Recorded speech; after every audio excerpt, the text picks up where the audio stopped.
আসসালামু আলাইকুম রহমতুল্লাহি বারাকাতুহু। সম্মানিত দিনী ভাইরা আমার, আপনারা যেসব ইউটিউব ফেসবুক থেকে দেখছেন, তো আমি যে মেসেজটা দিতে যাচ্ছি সেটা হচ্ছে এই যে আমাদের ভবানীপুর ঈদগাহ এবং গোরস্থানে গাছ লাগানো হয়েছে। তো এই রমজান খাদিম সাহেব এনার চলো পাল্টাই এনার গ্রুপ, তো এনার সংস্থাটা, তো ইনি লাগিয়েছেন বা গাছ দিয়েছেন এবং তার সাথে এই গ্রামের কিছু যুবক ভাইরাও সহযোগিতা করেছেন, তেনারাও পরিশ্রম করেছেন।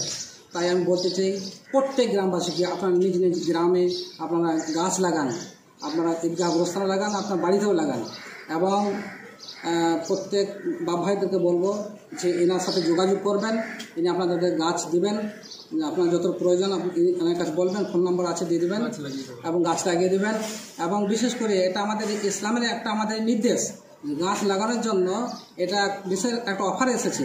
রাসূল সাল্লাল্লাহু আলাইহি ওয়াসাল্লাম বলছেন যে যদি কোনো ব্যক্তি গাছ লাগায় এবং সেই গাছের মাধ্যমে কিন্তু ছায়া থেকে মানুষ বসবাস করে, আরাম নেয়, সেটাও সাদকায়ে জারিয়া।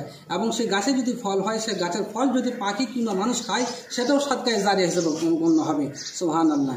তাহলে প্রত্যেকে আমরা গাছ লাগাবো, এনার ভাইয়ের সাথে যোগাযোগ করবেন, রমজান খাদিম ভাইয়ের সাথে এনে গাছ দেবেন এবং আপনারা গাছ লাগাবেন, নিজেও লাগিয়ে দেবেন। আসসালামু আলাইকুম রহমতুল্লাহ।